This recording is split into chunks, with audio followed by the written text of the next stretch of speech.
আজ দুপুরে রান্না করেছিলাম ডাব চিংড়ি। রেসিপিটা সবাই দেখে নাও কিভাবে করেছিলাম। ডাব নিয়ে এসেছিল, তাই ভাবলাম ডাব চিংড়ি ট্রাই করি। আজকে একটু আগে রেস্টুরেন্টে গিয়ে খেয়েছি, কিন্তু আজকে ভাবলাম বাড়িতেই ট্রাই করি। তো ডাবটা কেটে নিয়েছি, ডাবের মধ্যে শাঁসটাও বের করে নিয়েছি, আর কয়েকটা পেস্ট তৈরি করে নিয়েছি। সাদা সর্ষে, কালো সর্ষে আর পোস্ত দিয়ে একটা পেস্ট করেছি। নারকেলের যে শাঁসটা বের করেছিল সেটাও পেস্ট করে নিয়েছি, আর কিছুটা পেঁয়াজ পেস্ট করে নিয়েছি। সাদা তেলের মধ্যে চিংড়ি মাছগুলোকে ভেজে নিচ্ছি। মাঝে আদা রসুন আর কাঁচা লঙ্কার একটা পেস্টও বানিয়ে নিয়েছি। ওটার আর শর্ট নেওয়া হয়নি, তাই দেখানো হয়নি, কিন্তু এর মধ্যে দিয়েছি। তো আমার এখানে চিংড়ি মাছগুলো ভাজা হয়ে গেছে, এগুলো এবার তুলে নিচ্ছি। ওই একই তেলে প্রথমে দিয়ে দিচ্ছি পেঁয়াজ বাটা।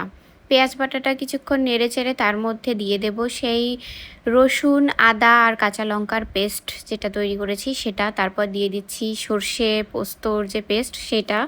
এবার একটু জল দিয়ে দিচ্ছি এটা ভালো করে কুক হওয়ার জন্য। তারপরে নারকেলের যে পেস্ট তৈরি করেছিলাম শাঁসটা বের করে সেটা দিয়ে দিচ্ছি। এটাও একটু কিছুক্ষণ নেড়ে চেড়ে নেব। তারপর দিয়ে দেবো ডাবের জলটা। ডাবের জল দিয়ে কিছুক্ষণ ভালো করে ফুটিয়ে নিয়ে তারপরে যে চিংড়ি মাছ ভেজে তুলে রেখেছিলাম সেই চিংড়ি মাছগুলো দিয়ে দেবো। চিংড়ি মাছগুলো দিয়ে এখানে গ্রেভিটা আমার একটু বেশি হয়ে গেছে, এতটা লাগে না। এবারে একটু নুন দিয়েছি। এই পর্যায়ে কেউ যদি হলুদ দিতে চাও তো দিতে পারো, কিন্তু আমি হলুদ ব্যবহার করিনি। এবার এটা একটু ভালো করে ঘন হয়ে এলে ডাবের মধ্যে দিয়ে দিচ্ছি ওই গ্রেভিটা। এবার এটাকে উনুনে বসিয়ে দেব। উনুনে বসানোর আগে আটা দিয়ে আর নারকেলের যে কাটার যে টুকরো অংশ সেটা দিয়ে ভালো করে সিল করে দেব ভেতরের অংশটা। তারপর গ্যাসে একদম লো ফ্লেমে আধা ঘন্টা মতো 30 মিনিট প্রায় রেখে দিয়েছি। তারপরে নামিয়ে নিলেই তৈরি আজকের ডাব চিংড়ি। গ্যাসের ওপর কিভাবে বসাবো সেটা তো বুঝতেই পারছিলাম না, আর এই যে ক্যামেরার সামনে রেখে এটা তো বসানো খুবই দুষ্কর, তাও বসিয়েছি।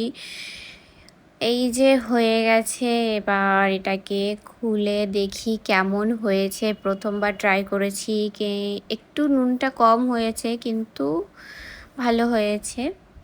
নিজের রান্নার প্রশংসা নিজেই করছি, আর তো কেউ নেই প্রশংসা করার মতো। এই একজন আছে, দেখি তিনি কি বলেন খেয়ে। ভালো লাগছে?